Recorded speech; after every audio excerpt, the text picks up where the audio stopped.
We all know Sony Pictures Entertainment, the house of Spider-Man, Men in Black, and most importantly, the Emoji Movie, their best creation yet. But what you probably didn't know is that in 2014, a hacker group called Guardians of Peace broke into the computer systems of SPE, released confidential information online like questionable emails and social security numbers, and destroyed parts of Sony's computer infrastructure. Now, why would these cyber criminals do this? To what end? Well, at the beginning it looked like they just wanted to cause some chaos and havoc. But then we got two key elements to this story. Two things that are linked to the hacking and are considered by some the reason behind these delictive acts. First one, The Interview, or Una Loca Entrevista if you speak Spanish, is a comedy starring James Franco and Seth Rogen. The plot is simple. These two run a show about interviewing celebrities. One day, they discover that a powerful world leader is a huge fan of their program and wants to be a guest on it. They accept the offer, but before traveling to meet him, they're approached by the CIA and asked to carry out a secret mission. Take the big guy out of the picture, and spoiler, they do at the end. The second part of this is North Korea. Yes, we need to talk about the swaggy, nuke-loving, supreme ruler Kim Jong-un, because he is a big inspiration to this flick. There's a character credited as President Kim, played by Randall Park. It is more than obvious that the whole thing is about Kim Jong-un. I mean, they constantly say it. There's no ambiguity or room for interpretation. So, Sony made a movie about two Hollywood executives going to North Korea to try and eliminate these men. And of course, it's fiction, humor, it's not supposed to be taken seriously. Who cares? North Korean officials did. In fact, they were constantly complaining about it, saying that to allow the production and distribution of such a film should be regarded as the most undisguised sponsoring of terrorism as well as an act of war. While I was reading about this, something that I found interesting was that they went to the UN to about it and it's like, you go to the UN to complain about a satirical movie that most likely folks were gonna watch and forget about, knowing that in your country the living situation is insane and you're only complaining about that. Yeah, that's like crazy. As mentioned earlier, it seemed like the hacking had no real objective. They tried to ask for money once but were ignored. In retaliation, they leaked a bunch of information, destroyed a bunch of stuff. Sony panics and they reach out to the FBI. That's how they get involved in this mess. Because at some point, it went from some hackers trying to mess around with a production company to a national security issue. But we'll talk about that later. Afterwards, after the failed money thing, the Guardians of Peace were not asking for something in return. Also, they weren't mentioning anything related to the interview. I get that if you steal some data and find out that some Sony execs were bad-mouthing one of your faves like Angelina Jolie, calling her a minimally talented spoiled brat, you feel some type of way about it, right? You want to let the world know. But usually that's not how it goes. People tend to want something back, not just do it out of the goodness of your heart. Mind you, in addition to the higher-ups problematic emails, we also got information about the employees. Name,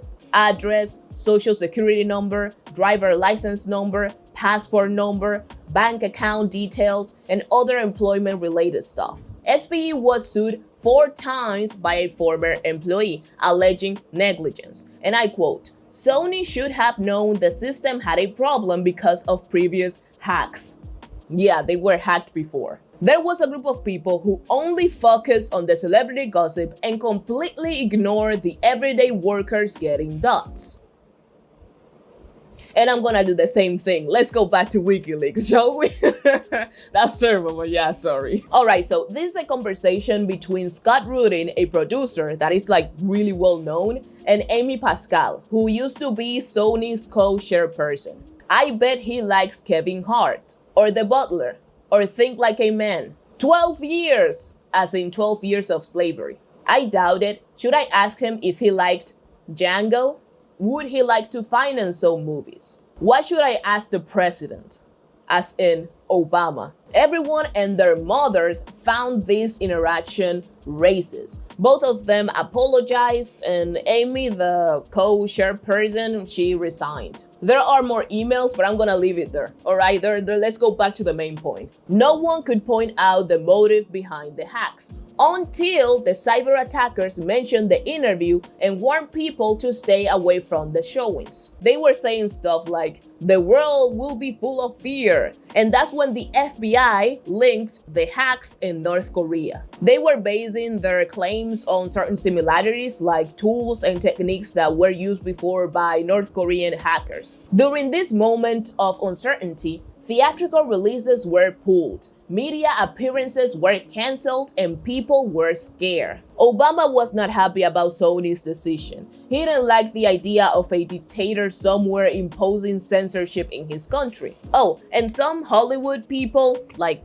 some famous folks, they were expressing their opinion about the matter, and it was related to freedom of speech. Right after the president's statement, the CEO at the time was like, nah, you're tripping, you all wrong. The president, the celebs, the general public, the media that was covering this whole thing, he was like, that was not the reason why we shelved the movie. It wasn't the hackers, they had nothing to do with it. We are standing strong. This dude, Linton, said that it was the big theater chains that were rejecting the project. And as far as I know, he was correct, because the big theater companies, they wanted nothing to do with the movie. However, two things can be true at once. You know, it can be that people being frightened and also the hackers. Like, it could be the two things. So his solution was to go to 300 plus mostly independent theaters the FBI helped and online platforms to release the interview.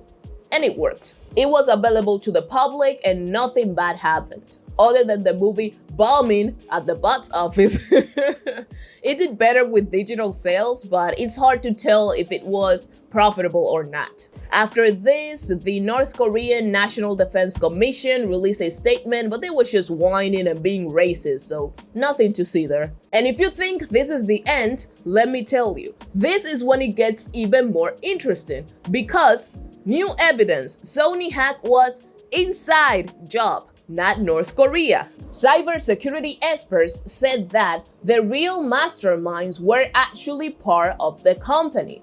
They pointed out that the FBI was too quick to come up with their conclusion and noted that the hackers' initial demand was extortion rather than stopping the movie from being released. Additionally, the malware used was incredibly targeted, because most of these viruses are randomly picking information, but this one knew where to go. A very strong signal that an insider was involved. That's what they were saying. Even Seth Rogen doesn't think North Korea was behind the Sony hack. He hired someone to look into it, another specialist in the cybersecurity world, and they confirmed that it would have been impossible to do this job remotely. Things just quite never added up, he said. Is anyone in prison? Because, you know, all of this was illegal, messy, and Sony had to spend $50 million to kinda clean everything up.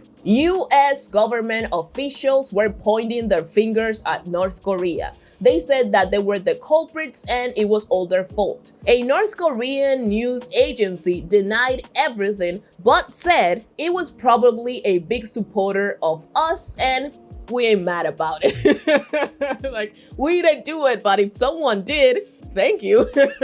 There was some back and forth, you know, sanctions, North Korea saying it wasn't us, and the US doubling down. In 2018, the US Department of Justice accused this dude, Park Jin-hyuk, of a bunch of stuff, including the cyber crimes against SPE, but he hasn't been caught. Nobody knows where he's at. Even his home country denies his existence, so no one is behind bars. And that's it. I didn't write anything else. I think around this time was when I lost interest because Sony was threatening to sue anyone that covered this situation. Really, Queen? A bit, I don't know if this is the word, but a bit ironic, isn't it? I mean, given the context, you're trying to censor the media, right? For talking about something and you not being happy about that. I don't know, they were trying to like sue Twitter people, like Reddit people or something like that, or close their subreddits or something like that. It was like, girl, Jesus freaking Christ, that's crazy. Anyways, oh, I forgot something. I mentioned earlier about how the whole thing became a national security issue rather than just some hackers hacking a production company and releasing movies and like embarrassing emails or whatever. About that, I wanted to add that the FBI wasn't the only one working with this, you know, in regard to the government. There was another institution, I don't remember, it was like NASA, something like that. I'll put it somewhere. They were also part of the whole situation, and Obama passed a law, I think, to try to avoid these situations in the future. I don't know, it's just like technical law stuff. If you want to read about it, it's going to be linked below. Thank you for listening to me talking about my new hyperfixation, because I have no one else to tell. No one cares. Please feel free to like and subscribe. That will definitely help me a lot. Just consider it, just bling and bling. It's like very, very easy to do. You can just do it. I don't know what you're waiting for. Love me like you do. Love me like you do. Is that how the lyrics go? I don't remember. Anyways, see you on the next one. Bye-bye.